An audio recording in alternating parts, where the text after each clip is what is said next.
Hi, Waypoint friends. This week we are going to be in chapter 3 of Paul's letter to the Galatians, and we're going to talk about some things about identity. So I'm reading from Galatians chapter 3, verses 26 to 28 from the New Living Translation. For you are all children of God through faith in Christ Jesus. And all who have been united with Christ in baptism have put on Christ, like putting on new clothes. There is no longer Jew or Gentile, slave or free, male and female, for you are all one in Christ Jesus. When I think about identity, my mind goes to three different things related to identity.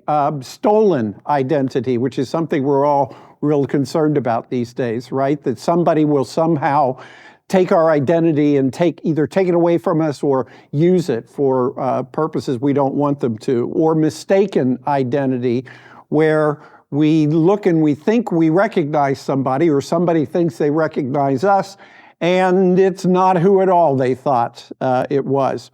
And finally, when somebody has maybe given testimony in a criminal case and needs to be given a new identity, and they're set up with a brand new identity and a whole new life.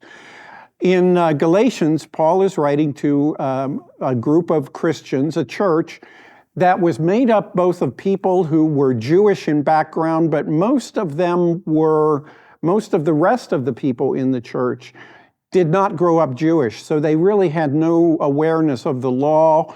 They grew up with pagan religious backgrounds or Greek and Roman philosophy. And so sometimes these two groups, because of the difference in their background, had a hard time understanding each other. And it caused some friction within the church.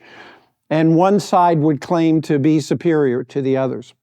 And what Paul is saying is, for you all are children of God through faith in Christ Jesus. It reminds me of what another apostle, the Apostle John, wrote about Jesus in his gospel, about how the Word became flesh and dwelt among us, and we beheld his glory. He came from his Father to his own people. In other words, he came to the Jewish people, and his own people did not receive him. But to as many as received him, John writes, he gave the right to become children of God.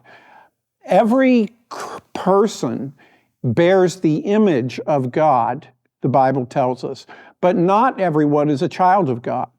According to what the Bible tells us, children of God are those whom God has adopted because they have trusted in Jesus for the forgiveness of their sins and birth into a new life. And so this gets right at my identity, who I am. And for several years now, as I've talked about my identity, I've come to realize my identity is not the fact that I was born in West Virginia. My identity is not related to that I have been a teacher or a pastor or that I'm currently a missionary. My identity is not whether I'm a Republican, Democrat, or independent. My identity is not even whether I have red hair and brown eyes. My identity is who God says that I am, and God says that I am a beloved child of his. And so all of you who have trusted in Jesus we are children of God, and that we have become united with Christ is the next thing that Paul says here. United with Christ in baptism. Baptism was and is this important step that people who begin to follow Jesus take. It's a public declaration of what God has done in their life through Jesus. And so it's by being baptized in water, it's an outward sign that God has done something brand new. God has given them a new life and a new identity. A lot of times we mistake our identity. That's what I mean by mistaken identities. We think that we are what we can do, or what we have done or accomplished, or what party or group we belong to. But that's not our identity, because all of those things can be taken away. They might be choices that we've made, but they're not who we are. I love there's a chorus that's out these days that says, I am who you say I am. So God is the only one who gives us our identity, and no one else can take that away from us, can steal our identity. And then Paul goes on to say here in Galatians that because we have been united with Christ through baptism, we are putting on Christ, like putting on new clothing. This is a favorite metaphor that Paul often uses about how God has created this new self. And he calls us, he invites us to take off the old self, all of the things that have to do with who we have been, and to put on this new self that he has created for us to be, this new life that he has given to us and a new way of living. So there are things that God does for us in salvation, but there are also things that we have to do. God creates this new self, but we have to put that on. We live into this new identity through practices and relationships and cadences of life that put us into position for God to continue to help us grow and change. And then finally, Paul says, because there's no longer Jew or Gentile, slave or free, male or female. Those were probably the top 3 ways that people sliced up society back in those days. You were a Jew or you were a Gentile.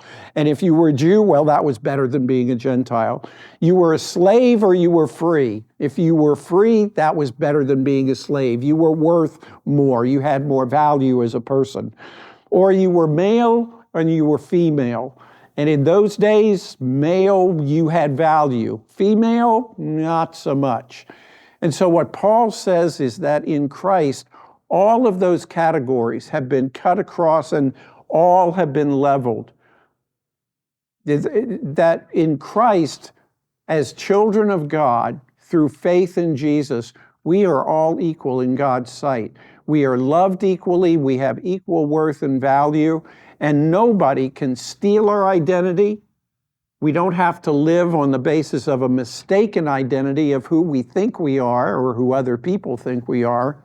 We've been given a new identity and a new life. I hope this is an encouragement for you and that you'll have a terrific week as you live into being a beloved child of Christ. Bye.